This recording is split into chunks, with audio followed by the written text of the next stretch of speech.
Você já deve ter lido ou ouvido por aí que, nesses tempos hiperconectados, os chamados soft skills são cada vez mais necessários. Saber ouvir, ter empatia, conseguir trabalhar em grupo, ter inteligência emocional. Mas onde é que a gente aprende tudo isso? Será que a família e a escola dão conta? Eu sou a Leila Sterenberg e está começando o Meio Tempo, o programa da FGV Comunicação Rio.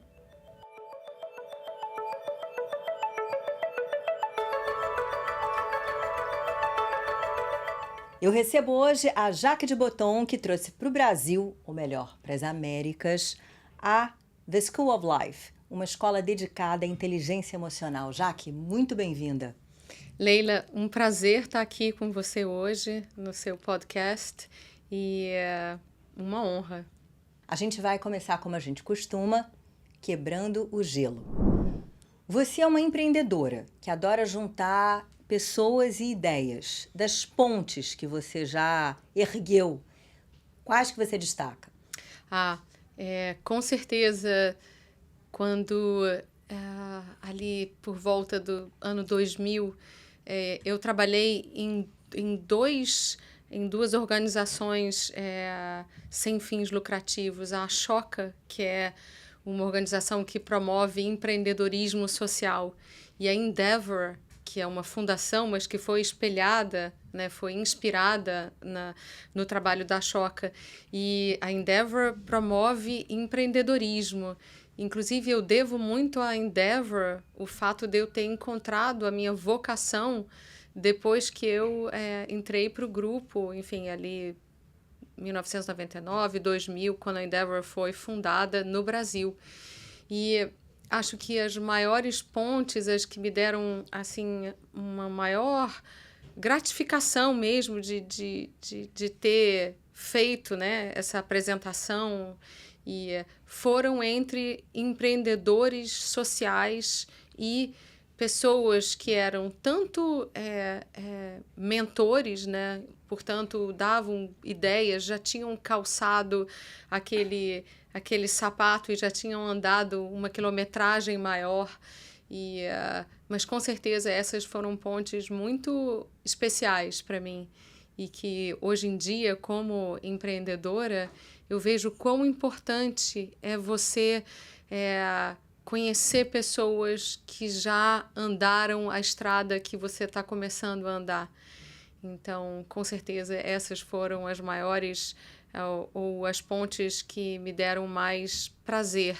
E eu acho que, sem dúvida, O Lixo Extraordinário, que foi um documentário baseado numa série do Vic Muniz. Eu estava entrando aqui na FGV e tem um quadro, inclusive, lindo, uma foto dele incrível, que ele fez com os destroços ali do 8 de janeiro, mas, no caso, O Lixo Extraordinário, um filme sobre o lixão de Gramacho e uma série que falava sobre o lixo, mas não necessariamente o lixo, sobre a reciclagem, sobre o que é arte, o que a gente descarta, né, o que a gente faz com toda essa abundância que a gente tem. E ali, por causa da minha experiência com a Ashoka e com a Endeavor, quando eu entro para fazer a produção, que também foi assim, um acaso, uma sorte, ela não foi planejada, eu acabei me apaixonando por aquela ideia, por aquele contexto que, mesmo em detrimento de terem perdido tudo, quer dizer, os catadores, as pessoas que estavam sendo ali retratadas no documentário pelo Vic Muniz, eles tinham histórias fantásticas, eles não tinham perdido a amizade entre eles, existia sempre uma conexão. E quando o documentário foi indicado ao Oscar, a gente não ganhou o Oscar, mas ali já era... Foi 2011 isso, né? Isso, foi 2011. E ali já era o ponto máximo que o documentário tinha que atingir, tinha como atingir.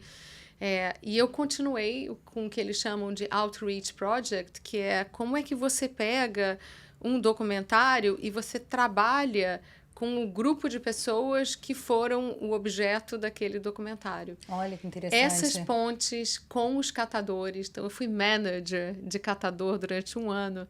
eu depois quebrei com a minha sócia atual. Então, duas grandes lições. Eu já comi um saco de sal com ela, então faz muita diferença. Você ter passado por turbulências e você ver como as pessoas reagem. Mas eu tenho, assim, memórias do que a gente fez com os catadores, né? Uma das catadoras que era cozinheira, chefe, que está retratada no documentário, a Lady, e que todo mundo chamava de irmã. A gente mandou ela para falar em Inhotim, né, com o filme sendo passado, né, e ela contando a história, porque junto com o documentário, a lei que regulamentava a política de resíduos sólidos, ela tinha acabado de ser implementada, de ser assinada. Ela, por incrível que pareça, é uma lei que não pegou, mas é incrível você pensar que num país como o Brasil, você tem quase 1,5 milhão de pessoas, é um exército de pessoas que faz 90% de toda a reciclagem desse país. E pensar que se, por acaso, alguma coisa acontecer na nossa vida e a gente for para esse lugar onde você não tem mais nada, você tem algumas opções a seguir, né? Você pode se prostituir, você pode roubar, você pode matar ou você pode reciclar. Então, essa escolha diz muito de quem eles são. Então, voltando, eu dei uma volta longa, né? Mas voltando para as pontes que eu fiz com o empreendedorismo social na Choca e depois, né, na sequência do documentário, foram as pontes que eu acho que foram mais valiosas. Interessante esse mercado para o documentário, que abre possibilidade de você mostrar um monte de projeto social, e não apenas, obviamente, né? Mas existe uma demanda do streaming por conteúdo. Então, como isso multiplica, né? Como isso dá visibilidade para tanta coisa interessante. O Brasil, ele, apesar de ter tido uma história recente um pouco mais difícil com o audiovisual, ele incentiva muito a questão do audiovisual. E o que eu acho que é incrível, eu não tenho muita experiência. Por acaso, esse documentário foi o primeiro e o único documentário que eu tive envolvida, que eu produzi. Mas o que me chamou muita atenção é o poder de uma história contada pelo cinema. Então, eu acho até que são várias tentativas, né? Quer dizer, não é toda a história que ela consegue pegar aquele rastro de magia, mas quando isso acontece, é realmente como se fosse assim um rojão, né? E ela toca o coração das pessoas assim, com uma força transformadora. Então, eu acho que foi isso que mais, inclusive, me cativou em continuar o documentário, que demorou muito tempo, enfim. Era um documentário que ele começou com um desejo de um grupo da Inglaterra, porque eles tinham trabalhado numa série com o Vic Muniz, de fazer algum tipo de projeto juntos. E aí o Vic, que é um gênio, e está sempre associando as questões sociais ao processo criativo dele, e eu acho isso lindo. Ele tem essa ideia de jogar luz nesse lugar, que era Gramacho, que recebe, não sei hoje como mas recebia 9.000 toneladas de lixo por dia. Então, enfim, é muito poderoso esse lugar das histórias que são bem contadas. Com certeza. E se é audiovisual, eu acho que mexe com mais sentidos, né? Sim, com certeza. Vamos falar um pouquinho da School of Life. Você é prima do Alain de Botton, que é um filósofo suíço que criou em Londres, salvo engano, a primeira School of Life lá em Londres, né? Em 2008. E School of Life, escola de vida, né? Escola da vida. Resume para quem não conhece, não é familiarizado, nunca ouviu falar do que se trata. Então, a Escola da Vida, né, The School of Life, ela é um lugar para você ir conversar sobre todas as questões da vida que você não aprende na escola. Então, por exemplo, como você faz para desenvolver a compaixão? Como você faz para ser mais resiliente? Como você faz para ter mais serenidade e calma? Como você faz para lidar melhor com as pessoas, com a comunidade ao seu redor? Como você faz para ter relacionamentos mais significativos, com as pessoas que você ama, mas também com a comunidade? Essas questões são questões que elas são meio que secundárias e às vezes elas vêm muito fortes para a gente, mas são aqueles pratinhos que a gente roda o tempo todo, né? Eu sou mãe, eu sou empreendedora, eu sou esposa, eu sou filha, eu sou irmã, eu sou amiga. Quais são os pratinhos que valem a pena cair? Quais são os pratinhos que você tem que continuar rodando? Para que a gente está aqui, né? Qual o sentido da vida? Então, a The School of Life, ela fala dessas questões da vida e que elas não foram ensinadas para a gente. Eu, pelo menos, eu sei todos os afluentes do Rio Amazonas, mas quando eu tive que passar por questões, né, sobre paciência, eu acho que todos os empreendedores precisam entender muito sobre paciência ou melhores relacionamentos. Aonde você encontra isso? E não necessariamente a gente tem todas as respostas, mas a gente vê que existe um mundo de pessoas que tem uma demanda por essas respostas. E a gente ajuda as pessoas a encontrar essas respostas dentro delas. Então, a gente pensou, por que não ter um espaço onde você tem aulas sobre as questões da vida? E aí, muito do que a gente fala vem da cultura humana, mas principalmente da filosofia, da psicologia, da arte, da literatura, da cultura do ser humano mesmo, né? Das boas ideias dos grandes pensadores. Então, é um pouco esse lugar para você falar das questões de como você vive melhor, como você encontra as respostas, né, da sua própria vida. E ser humanos que estão melhor consigo, eles têm melhores relacionamentos, eles lideram melhor, eles trabalham em time, a vida fica melhor. Mas essa resposta, ela não é uma resposta que você vai encontrar para fora. E a gente vê que o tempo todo a cultura, a nossa cultura, né, do ano de 2024, pós-revolução industrial, ela está o tempo todo estimulando que você vá para fora, quando a saída realmente é para dentro. É você ter uma vida mais examinada. É você perguntar, será que isso é o bom para mim? Né, o que a gente chama de uma vida autêntica. Você acha que as redes sociais, por conta da eventual hiperexposição, né, e a comparação, né, que o Instagram da vida permite, olha só, né, a minha conhecida lá tá fazendo um jantar mais bacana que o meu, esse tipo de coisa, acaba levando a um bocado de frustração, ou pode levar, se a pessoa não tiver, né, com a cabeça feita, ou tem um estímulo ao consumo também, quer dizer, dependendo do uso que se faça, evidentemente. Com certeza. Eu, particularmente, acho que as mídias sociais são altamente tóxicas. Já é considerado uma síndrome. Então, tem pessoas que têm... eu esqueci o nome, mas é uma síndrome em que você não consegue se desassociar do seu celular. Você tem pânico, você tem ansiedade, você está o tempo todo ali conectado. Eu entendo que algum tipo de conexão a mais é muito bom. É muito bom você entrar ali no Instagram e você ver o que está acontecendo. Só que o cérebro da gente, ele não foi preparado para estar o tempo todo sendo estimulado, o tempo todo produzindo dopamina. E isso acaba gerando um efeito contrário. E sim, existe também a questão de que as pessoas criaram uma certa persona em que elas são muito mal educadas, muito agressivas, muito... Eu vou dar um exemplo.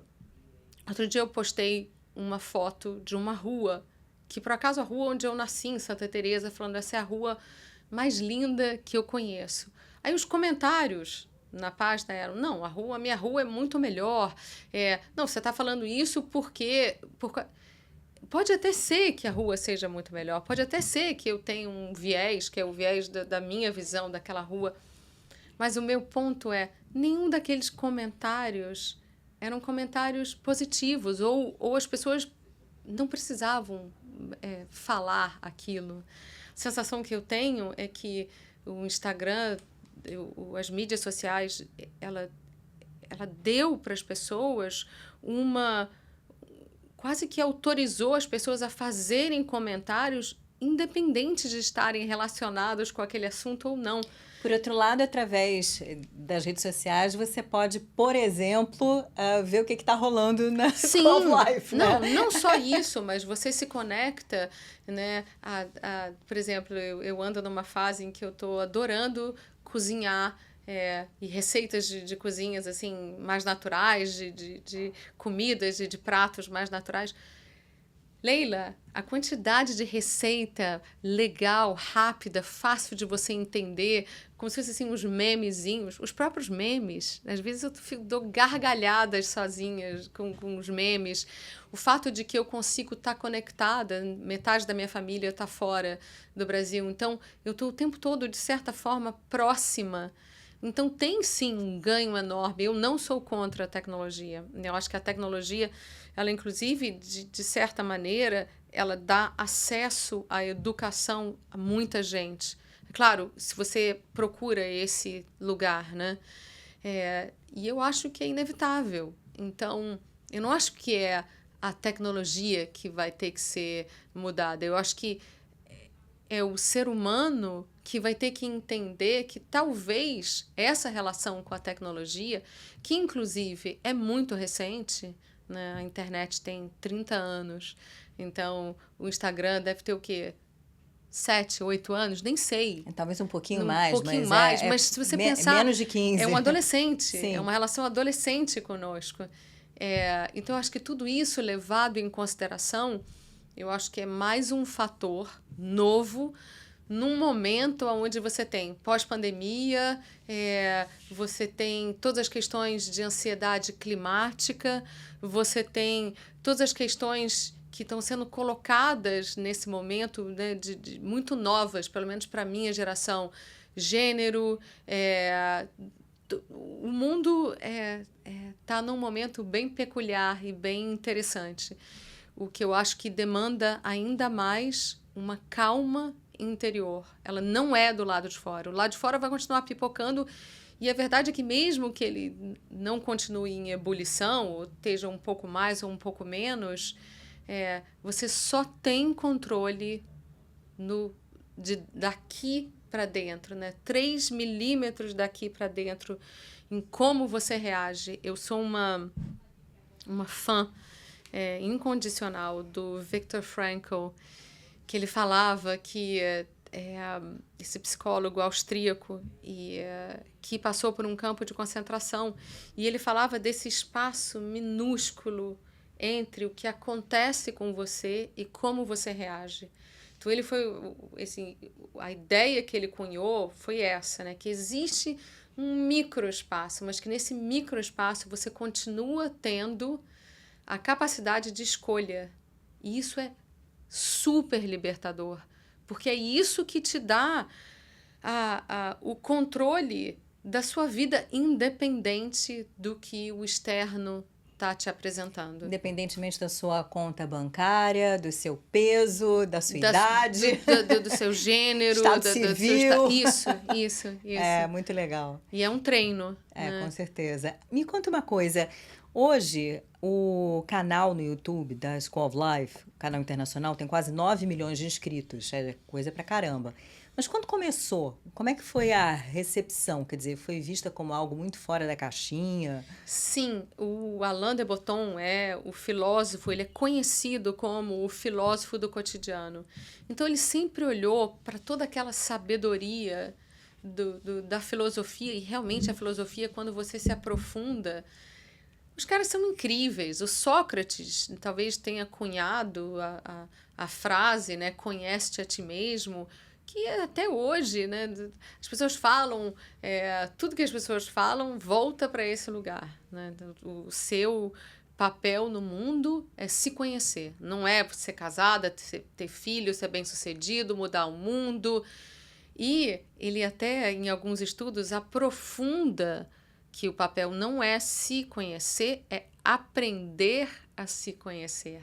Então, se você vai se conhecer ou não, não importa. Foca em que tudo é um aprendizado, que é dificílimo. Mas ele, o Alain de Botton, ele olhou para toda essa sabedoria, todo esse conhecimento, ele falou, cara, a gente está aqui conversando, a academia dos filósofos fala muito para si, não traz em consideração a importância de você ter os melhores maquiadores, os melhores figurinistas, a questão que o pop, que a música pop entendeu muito bem. Então, apesar de ser um conteúdo que é muito, talvez o conteúdo que a gente mais precise, ele ficou chato, ele ficou pedante, com palavras difíceis, ele não é simples, claro, acessível. Então, ele, lá atrás, né, quando ele lança como Proust pode mudar a sua vida, ele dá essa virada, porque ele pega um grande pensador e ele transforma ele em algo palatável, em algo que você tem vontade de conhecer. Os vídeos do canal da School of Life no YouTube, eles são assim. Eles têm uma qualidade de design, eles têm uma escolha das palavras assim, que não é por acaso, né? Elas são absolutamente pensadas para que você entenda rapidamente, que é a questão contemporânea do nosso tempo, que tudo é rápido. Ninguém quer se aprofundar. Não tem nada mais contemporâneo do que você ter lá nossas leituras de audiobooks. Isso aqui vai demorar 15 minutos para você ler, 9 minutos para você ler. Então, você escolhe quanto tempo você vai dar para aquilo realmente te enganchar. Então, ele com essa ideia, ele começa a criar a partir da The School of Life. Então, primeiro começou a The School of Life como um boticário de ideias que você poderia entrar na lojinha, né, no Mortimer Street, em Londres, que ainda existe, e escolher, né, um livro, um poema, assistir uma aula, fazer um jantar de boas ideias e ser estimulado pela cultura. Porque grande parte das nossas crenças, elas não vêm só da nossa relação primária com os nossos pais, né? Ali de 0 a 10, tá bom, muita coisa vem daquilo. Mas ela vem da cultura, ela vem dos livros que a gente lê, ela vem dos filmes que a gente assiste, ela vem das conversas que a gente tem, né? E é isso que molda o que você acredita. Então, a questão do canal, eu acho que foi essa sacada, e realmente foi uma sacada do Alain. E aí depois, enfim, a gente tem quase 70 livros, alguns deles, uns 20 deles publicados em português no Brasil, mas sobre como viver bem. E como viver bem tem essa palavra que a gente fica o tempo todo querendo traduzir. O português é maravilhoso, mas algumas palavras são muito melhores em inglês, que é fulfillment, né? Que é to fill in, que é você se preencher. Uma certa completude, né? Mas se eu falar para você, olha, você vem para uma escola que vai te dar plenitude, completude, você fala, eu não. Então tem eu quero ser feliz. Então a gente usa essa coisa do viver bem, mas a gente gosta muito mais da ideia, que é essa palavra grega, eudaimonia, que ela é uma definição de felicidade, mas ela traz junto na raiz dela aquilo que você tem que abrir mão para conseguir essa tal felicidade que você quer. Então, não é essa felicidade que a gente tem muito açucarada, muito fluorescente. Não, ela tem um pouquinho de uma melancolia, são as coisas que você abre mão. Eu moro em São Paulo, eu venho para o Rio, mas eu não moro mais no Rio. Então, na hora que eu chego no Rio, ou quando eu estou quando eu estou no trânsito ali, indo para Congonhas, né, é um certo perrengue. Mas que é o que eu me propus a fazer. Então, eu acho que é uma visão mais adulta, é uma felicidade mais adulta, digamos assim. Então, a gente está colhendo nas palavras, em conceitos que existem em determinados locais do mundo, essa sabedoria para que as pessoas pensem um pouco mais para dentro, se examinem um pouco mais. Eu acho Quem que essa são os professores? Eu sei que tem psicólogo, né, filósofo e Sim. tal, mas como é que é essa gama de professores aqui no Então, a Brasil? gente tem uma gama de professores bem diversa. Então, a gente tem desde um irlandês, monge, budista, até psiquiatras, executivos. E a gente parte do princípio, Leila, que você pode ser uma professora da vida, porque The School of Life, a verdade é que ninguém sabe mais do que as outras pessoas, né? Claro, tem uma linha de pensamento da School of Life, tem ali algumas ideias que perpassam tudo que a gente está fazendo, mas a gente dá tanta importância às ideias quanto a gente dá às pessoas que sabem mediar, que escutam o outro. Então, essa ideia de que você vai para a escola e que a escola te diz exatamente o que fazer, então sou eu que estou certo, nas questões da vida, isso não existe. Inclusive, essa troca entre as pessoas, né, ela é tão importante quanto o conteúdo em si. Então, eu te diria que é uma mistura de escola, entretenimento e clareza. Clareza no sentido de ir direto, você conseguir apresentar aquele conteúdo para uma criança, sem enrolar muito. Por oposição a uma coisa opaca, hermética, distante, né? Isso, exatamente. Você acha que a gente precisa no Brasil de mais política pública para levar esse tipo de conteúdo, se é que fosse possível no mundo ideal, para esses milhões de brasileiros, né? Porque, é claro, a gente está falando de uma coisa que, a princípio, está acessível, mas as aulas são pagas, é aquela coisa toda. Você tem que ter grana para comprar um livro e tal. Tem muito conteúdo que talvez pudesse estar mais disponível. Claro que você tem no SUS, tem estrutura de atendimento, por exemplo, psicoterapêutico e tal, mas a gente tem uma população ansiosa, a gente tem questões sérias, Não, e cada vez mais, né? questões seríssimas, assim. O Brasil, eu estava lendo um paper da Organização Mundial da Saúde, o Brasil é o país com o segundo maior número de burnouts do mundo. O primeiro é o Japão, o segundo é o Brasil. A gente tem números de consumo de álcool altíssimos, a gente tem números de consumo de antidepressivos explosivos.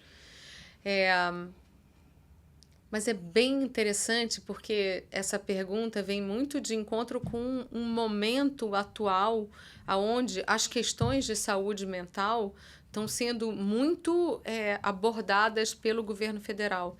Então, a gente acabou de ter uma lei aprovada, sancionada e aprovada pelo Lula, que é a Lei 14.831, que é a lei que ela incentiva um certificado de saúde mental dentro das empresas.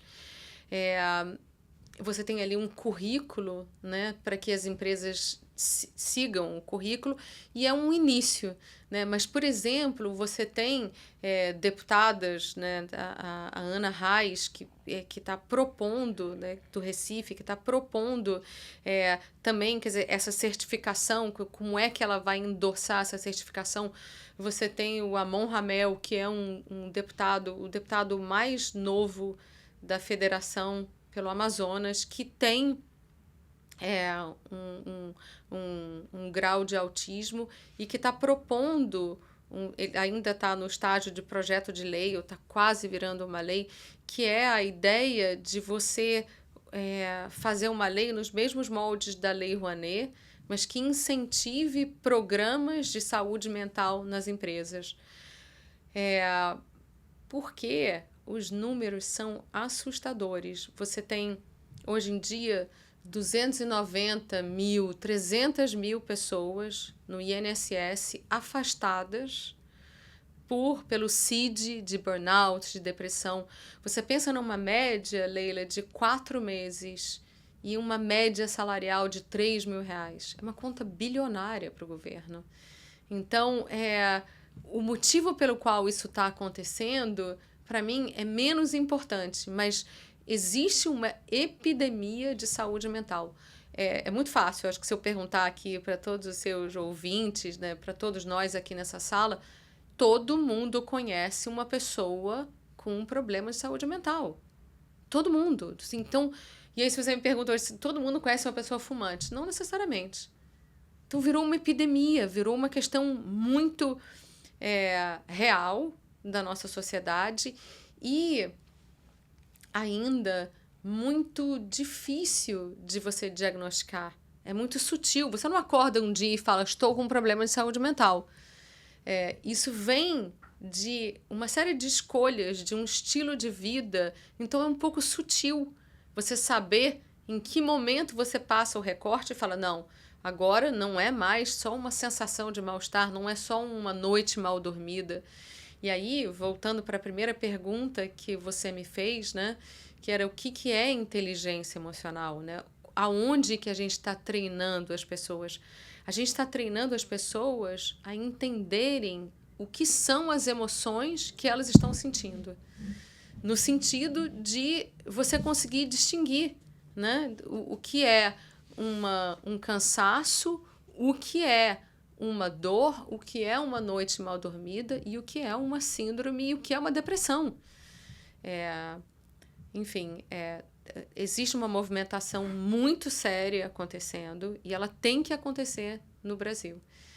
No mundo todo, né? Mas a gente está muito mais focado aqui no Brasil. Falando então de inteligência emocional, eu fiz uma pergunta sobre isso para a inteligência artificial. Tem um momento aqui na nossa conversa em que a gente bota o ChatGPT na roda. Vamos ver. Eu perguntei para o bot o seguinte, Jaque, como cultivar a inteligência emocional em tempos de excesso de informação, por conta da velocidade das redes sociais? E a inteligência artificial pode estimular de alguma forma a inteligência emocional? Aí a resposta foi a seguinte: priorize momentos de pausa e reflexão, pratique a atenção plena e o autoconhecimento, limite seu tempo nas redes sociais e escolha fontes de informação confiáveis. Quanto à inteligência artificial, embora não possa replicar completamente as nuances da emoção humana, pode ajudar. Por exemplo, em aplicativos de meditação guiada, terapias virtuais e até mesmo em ferramentas de reconhecimento emocional. No entanto, é fundamental lembrar que a verdadeira compreensão emocional vem da interação humana e da empatia genuína. Portanto, use a tecnologia como um complemento, mas não substituto para desenvolver sua inteligência emocional. De 0 a 10. 10. Perfeito! Viva o ChatGPT, viva o chatbot, viva tudo isso. E eu não sou uma pessoa que, de certa forma, acha que a gente não deve usar a tecnologia. Eu acho que tudo é válido. E, inclusive, esse para mim é o argumento para dizer que não existe desculpa. A gente tem sempre uma opção para fazer melhor. Eu só tenho acesso ao aplicativo Calma. Faz o aplicativo Calma. Eu não tenho tempo de fazer uma ginástica. Faz 15 minutos de respiração em casa. De novo, né? Essa conexão com o que está dentro de você. Você só consegue se conectar para fora se você consegue se conectar para dentro minimamente. E aí vem uma questão talvez mais pessoal, né? Porque eu não acredito que existe uma resposta fechada para isso, né? Claro, a combinação, o combo mentes sanas, corpos sanos é perfeito, todo mundo sabe disso. Mas eu adicionaria, para mim, o que é o game changer, que são conexões genuínas. Se você tem na vida uma pessoa com quem você tem uma conexão genuína, Eu acho que isso vale, assim, não sei, isso é um elixir da saúde mental. E então isso é fundamental, você cultivar essas conexões. A briga, a discordância é um tipo de conexão? A indiferença é que não é, né? A intolerância é o que não é. Mas eu acho que está valendo tudo. E é claro, eu concordo com você que a questão do ChatGPT, a questão da inteligência artificial, é que a inteligência artificial ela é alimentada pelos dados gerados por nós mesmos. Só que ela também é alimentada por dados fictícios. Então, como se fosse assim, é uma ideia muito louca. Sintéticos, né? Sintéticos, obrigada. Era essa a palavra que eu estava procurando. Então, outro dia, eu estava lendo uma reportagem que eles perguntavam para o Google, para uma nova ferramenta do Google, eu posso deixar o meu cachorro fechado no carro? E aí a ferramenta respondeu, claro que pode, sem problema nenhum.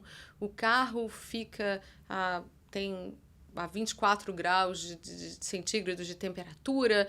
Inclusive, tem uma música dos Beatles, Deixe o seu cachorro no carro. A ferramenta alucina. Eu não sabia disso, mas a ferramenta ainda, a inteligência artificial, tem momentos de alucinação. Ou seja, eu acho que nada substitui a conexão humana.